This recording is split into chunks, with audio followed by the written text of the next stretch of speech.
नरेन ने बोला, लक्ष्मी आज शनिवार का दिन है जिस दिन अपन इस दरिद्रता से मिलने के लिए पीपल के पेड़ के नीचे आए हैं। हिंदू धर्म में ये दिन पीपल के वृक्ष के लिए पूजनीय होगा।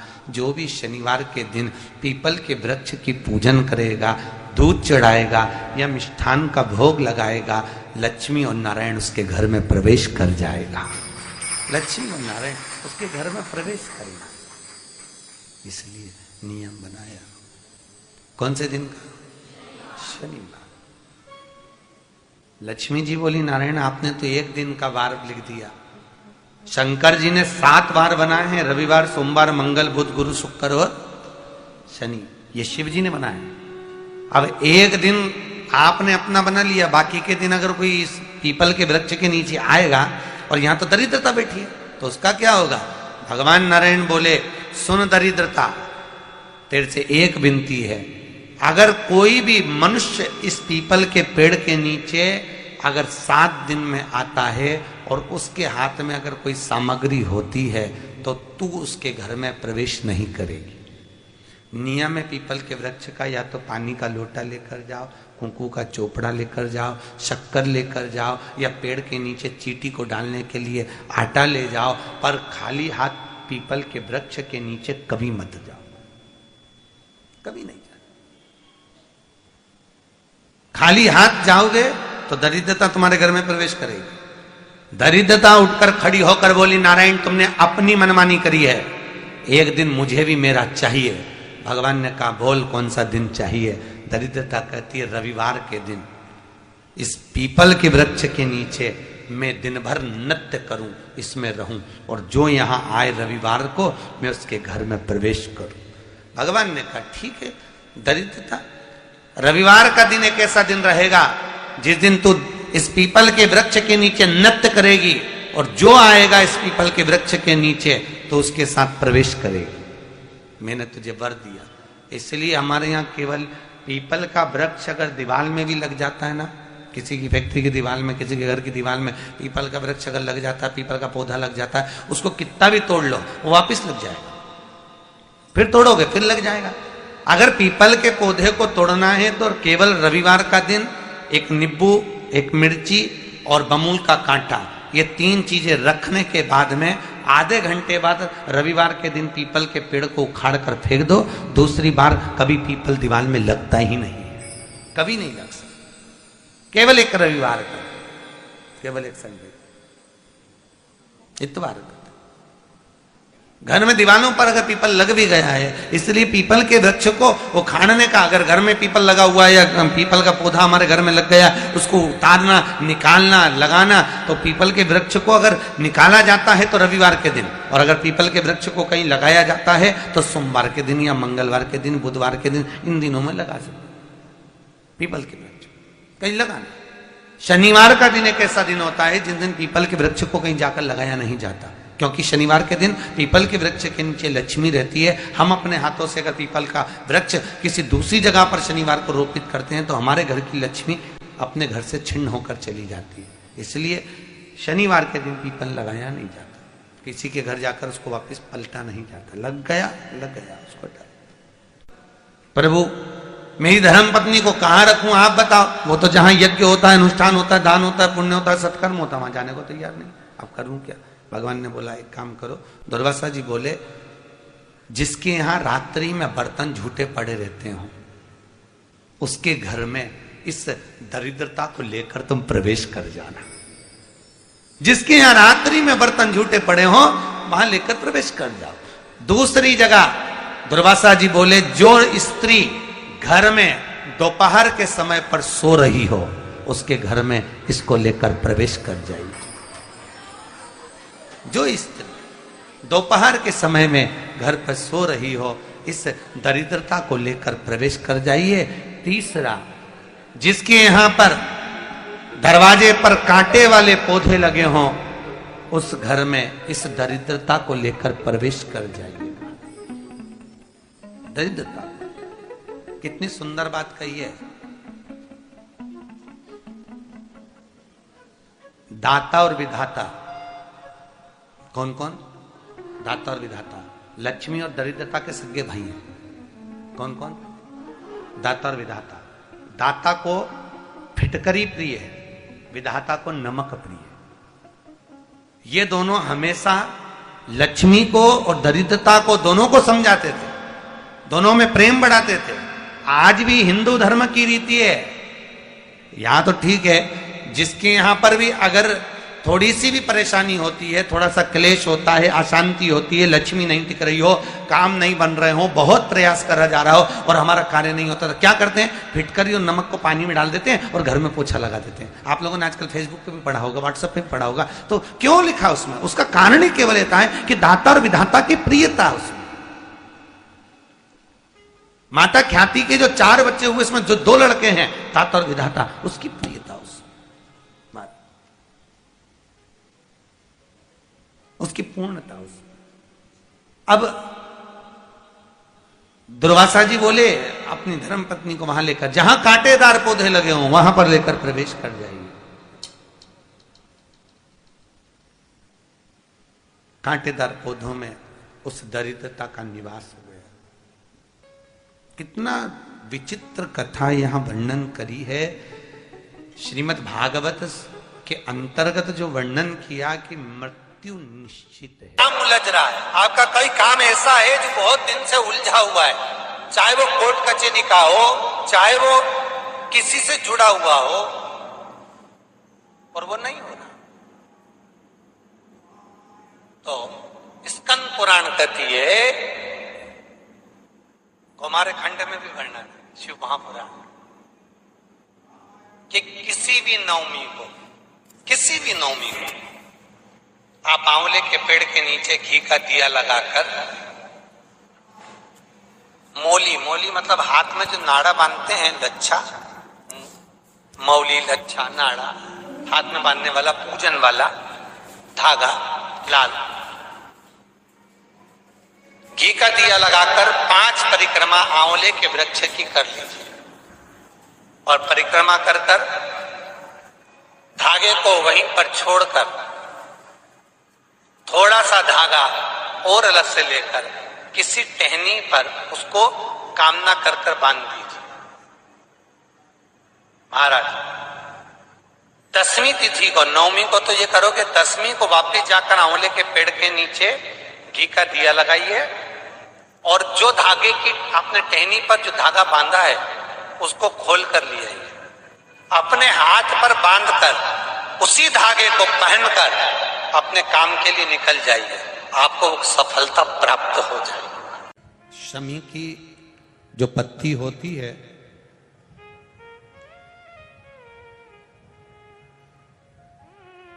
शमी की जो पत्ती होती है,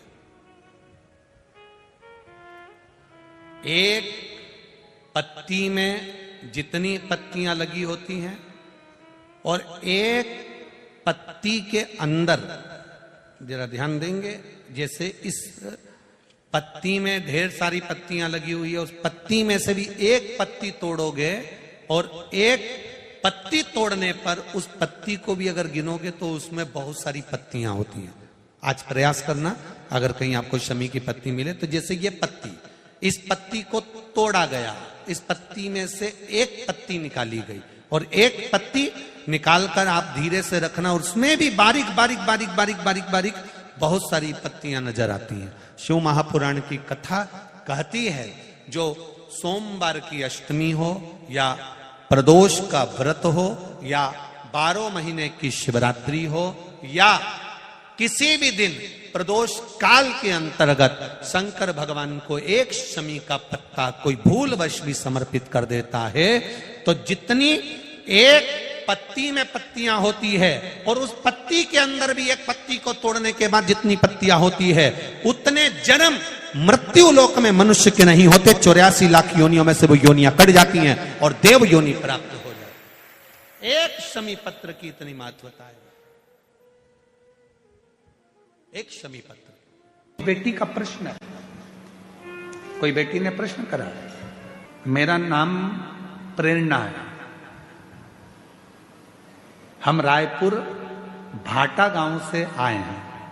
प्रेरणा जी कहीं बैठी हैं? आप ही हैं? धन्यवाद आपके प्रश्न का, बहुत सुंदर आपने प्रश्न किया। आइए एक बेलपत्र लेकर जाइएगा। और नीचे आपने लिखा, आपकी बहन प्रेरणा, मैं बहुत बहुत साधुवाद करता हूं जी आपके प्रश्न के लिए। आपने प्रश्न किया, घर के मंदिर में देवी और देवता दोनों रहते हैं। हमारे घर के मंदिर में, प्रत्येक घर के मंदिर में देवी भी रहती है, देवता भी रहते हैं। हमें घर में नित्य प्रति कौन सी बाती का दिया लगाना चाहिए, लंबी या गोल? कृपया निवेदन है, इस प्रश्न का उत्तर जरूर। सबके घर में देवी भी होती है, देवता भी होता है। अब बत्ती कौन सी लगाना है, कौन सी बाती? एक होती है लंबी बाती। बोलो बोलो, सही है कि गलत है? प्रश्न अच्छा है ना? अरे जम के तो बोलो, सबके काम का है। तो फिर वो जी के लिए जोरदार ताली बजाओ। सबके काम की चीज है ना, एक अच्छा प्रश्न मिला है। और केवल आपके लिए नहीं, केवल कच्चे गांव के लिए नहीं, कांकेर क्षेत्रवासियों के लिए नहीं, जितने इस आस्था चैनल के माध्यम से, फेसबुक के माध्यम से, इंस्टाग्राम के माध्यम से और संपूर्ण सोशल मीडिया के माध्यम से और संपूर्ण मीडिया के माध्यम से, चाहे वो यहाँ के पत्रकार बंधु हो, सोशल मीडिया हो या ऑल मीडिया हो, सभी मीडियाओं के माध्यम से जो लोग कथा को श्रवण कर रहे हैं, लाखों की संख्या में, करोड़ों की संख्या में, वो इस प्रश्न का उत्तर जरूर सुन। इसमें उन्होंने प्रश्न करा है कि गुरुदेव, घर के मंदिर में देवी और देवता दोनों रहते हैं, तो हमें घर में नित्य प्रति कौन सी बाती, लंबी या गोल का प्रयोग करना चाहिए? तो निवेदन है, जब नवरात्रे का समय आए और 9 दिन तक देवी मां आपके घर में विराजमान हो, या दीपावली का पर्व हो जब महालक्ष्मी की पूजन कर रहे हो, तब लंबी बाती का प्रयोग करें। बाकी के समय में घर में हमेशा गोल बाती का प्रयोग चालू रखें। गोल बाती का प्रयोग, जो क्या, कौन सी आपके यहाँ गोल बोलते हैं, फूल बोलते हैं? गोल फूल बत्ती, फूल बत्ती का प्रयोग कर, फूल बत्ती। और कभी कभी यदि आप महालक्ष्मी का पूजन कर रहे हैं, माता लक्ष्मी का पूजन कर रहे हैं, माँ जगत जननी की आराधना कर रहे हैं, साधना कर रहे हैं, माँ आदि शक्ति को प्रसन्न करना चाहते हैं, माँ आदि भवानी को प्रसन्न करना चाहते हैं, और जिस दिन तुम्हारा मन कर जाए कि आज मेरी माता की कृपा मुझ पर होना है, माँ करुणा करे, माँ जगत जननी जगत धात्री माँ अम्बा कृपा करे, तो निवेदन है उस दिन 2 दीप लगाया करो, एक गोल बाती का, एक लंबी बाती का। ये 2 दीप जब हम शिव और शक्ति के लिए लगाते हैं तो हमारे मन की कामना पूर्ण जरूर होती है। प्रयास करा करो, कभी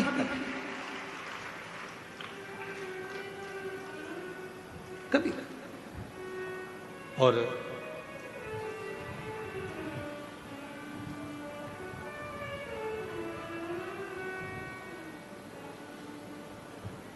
एक प्रश्न और इन्होंने लिखा है, गुरुदेव हम जानना चाहते हैं कि हम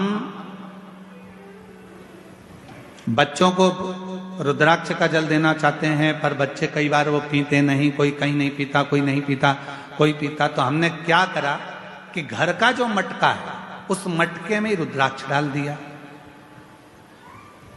कैसी रही? अब इसका उत्तर तो तुम दे दो, कैसी रही? अरे अच्छे तो बोलो, बोले जम के, कैसी रही? अच्छी रही। तो मेरी जीजी प्रेरणा जीजी और जीजा जी, आप दोनों को प्रणाम, नमन। जीजी को भाई की ओर से, जीजा को साले की ओर से प्रणाम। अब प्रश्न ये है कि गुरुदेव हमारे वो मटके में हमने रुद्राक्ष डाल दिया। अब कभी कभी मटके का जल हम शिव जी को तो चढ़ाते हैं, पर कभी कभी हम मटके का जल तुलसी जी को भी चढ़ाते हैं, तो चढ़ा सकते हैं कि नहीं चढ़ा सकते? तो हम निवेदन करेंगे, मना किसने करा? उसको लेके आओ। क्योंकि लोगों ने भेद करा कि लोग भेद करते हैं कि हम तुलसी की माला पहनते हैं तो क्या रुद्राक्ष की माला नहीं पहन सकते? क्या हम रुद्राक्ष की माला पहनते हैं तो क्या हम तुलसी की माला नहीं पहन सकते? कहाँ लिखा? शिव महापुराण की कथा कहती है, रुद्राक्ष की माला पहनने वाला तुलसी की माला को साथ में अगर धारण करता है तो उस पर श्री हरि और हर दोनों ही कृपा करते हैं। ये शिव तत्व है। आइए सदा। अच्छे प्रश्न के लिए जोरदार ताली आपके लिए। साधु।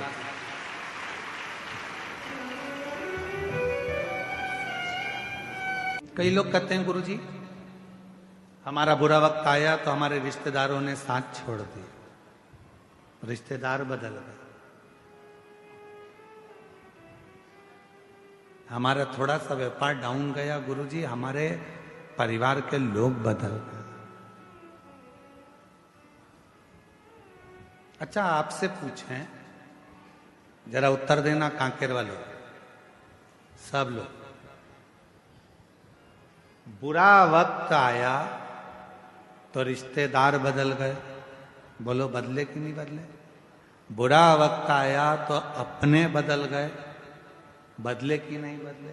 जब रिश्तेदार बदल गए, घर के लोग बदल गए, तो थोड़ा समय का इंतजार करो, बुरा वक्त भी जरूर बदलेगा, ये निश्चित है। बुरे वक्त में जब रिश्तेदार बदल जाते हैं, बुरे वक्त में जब अपने बदल जाते हैं, बुरे वक्त में जब सगे बदल जाते हैं, तो थोड़ा सा इंतजार करना, शिव जी को एक लोटा जल चढ़ाते रहना, बुरा वक्त भी एक दिन जरूर बदल कर ही रहेगा, होगा। अभी लोग ताना देते हैं, गाली देते हैं, तेरा पति ऐसा, तेरी पत्नी ऐसी, तेरे रिश्ते ऐसे, तेरे नाते ऐसे। बताओ, तेरे पति ने यह कर दिया, तेरी पत्नी ने यह कर दिया, तेरे बेटे ने यह कर दिया, तेरे बेटी ने यह कर दिया, तेरे रिश्तेदार ने। लोग ताने देते हैं, रिश्तेदार भी ताने देते हैं, कुटुंब भी ताने देते हैं। एक समय ऐसा आएगा, सब बुरे होंगे तो भी तेरे आगे भी लोग हाथ जोड़कर खड़े होंगे, जब शंकर करुणा करेंगे, जब शिव कृपा, जब शिव दया।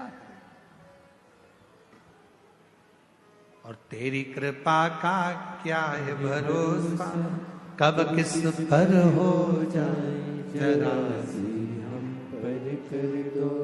होता है, समय बदलता है, ऐसा समय बदलता है कि लोगों के समझ में नहीं आता कि इस समय का हो क्या रहा, हो क्या, ये बदल कैसे बदल?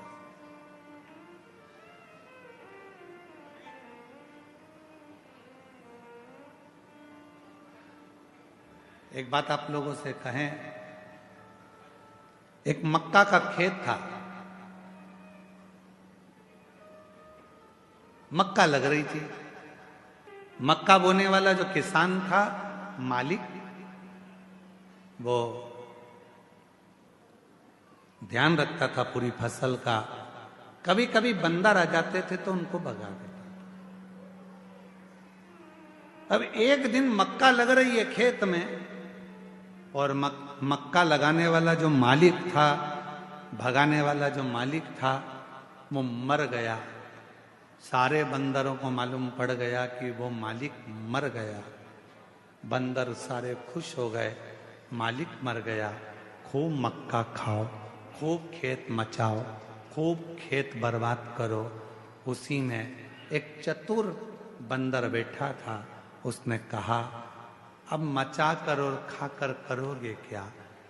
आज तो मचा लोगे, खा लोगे, पर उस खेत को बोने वाला, फसल लगाने वाला ही जब मर गया, तो आने वाले साल में न मक्का